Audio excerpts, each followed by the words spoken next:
Hello दोस्तों, आज की इस वीडियो में मैं आप लोगों को बताऊंगा कि इंजेक्टर पुश ट्यूब कैसे चेंज करना है और इसका वाल्व सेटिंग वगैरह कैसे करेंगे पर्टिकुलर सिलेंडर का। तो चलिए चलते हैं। तो हम लोग जनरेटर चेक करने के लिए गए थे, तो वहाँ पे पता चला कि भाई अब नॉर्मल सी साउंड आ रही है। तो हम लोग क्या किए, पर्टिकुलर सिलेंडर पे चेक किए। चेक करने के बाद हमें एक राइट बैंक में फोर्थ सिलेंडर में प्रॉब्लम मिला। तो हम लोग टैपेट कवर खोल लेते हैं। खोलने के बाद चेक कर रहे हैं तो इंजेक्टर पुश ट्यूब जो है ना कट हो चुका है। यहाँ पे आप देख सकते हैं इंजेक्टर ट्यूब जो है वो कट हो चुका था।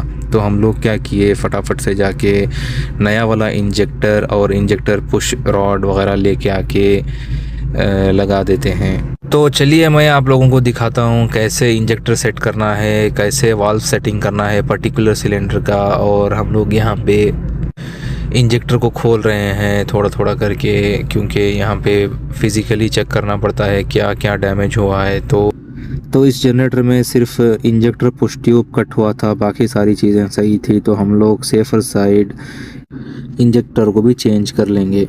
तो यहाँ पे आप देख सकते हैं हमारा इंजेक्टर पुश ट्यूब किस तरह से डैमेज हुआ है। तो हम लोग यहाँ पे फटाफट से इंजेक्टर को भी निकाल लेंगे। इंजेक्टर को निकालने से पहले हम लोग इंजेक्टर का ट्यूब भी निकालना पड़ता है। तो जैसा कि आप वीडियो में देख रहे हैं, इंजेक्टर ट्यूब का जो है उसको इजीली आराम से हम लोग लूज़ करके निकाल लेंगे।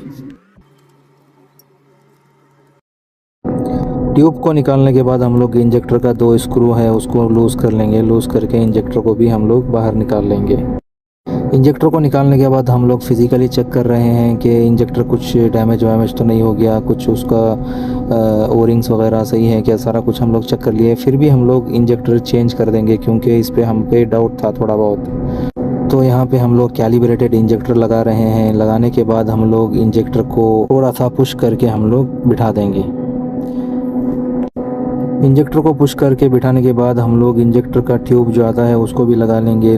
लगा के मैच करके उसको निकाल लेंगे, क्योंकि इंजेक्टर का स्क्रू टाइट करने से पहले हम लोगों को इंजेक्टर का ट्यूब को बिठा के एग्जैक्ट मैच कर लेना है।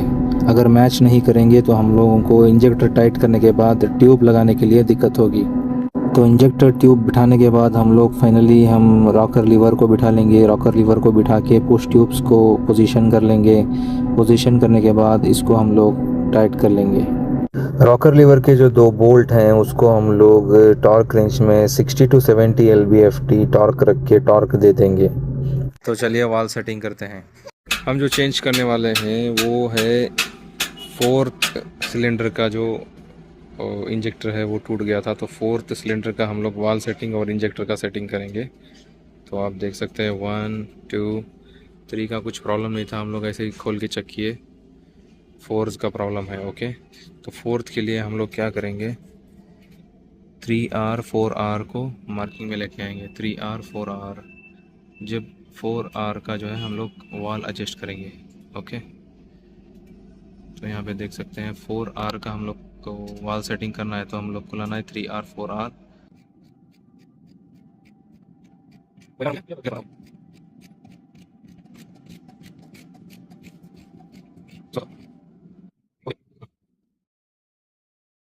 3R 4R को हम लोग मैच करके फिर हम लोग इन वाल सेटिंग करेंगे। वाल सेटिंग करने से पहले वाल्व्स को चेक कर लेना है, आप लूज़ रहना है। लूज़ रहने के टाइम आप लोगों को सेटिंग करना है। तो इसका हम लोग इनटेक का 14 तक रखेंगे और एग्जॉस्ट का 27 रखेंगे।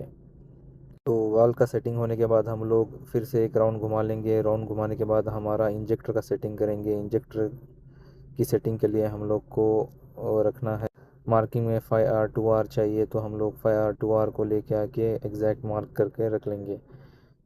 इंजेक्टर के स्क्रू को हम लोग थोड़ा बहुत टाइट कर लेंगे। टाइट करने के बाद हम लोग 90 LBFT टॉर्क देंगे। टॉर्क देने के बाद स्क्रू को हम लोग नॉर्मली टाइट कर देंगे।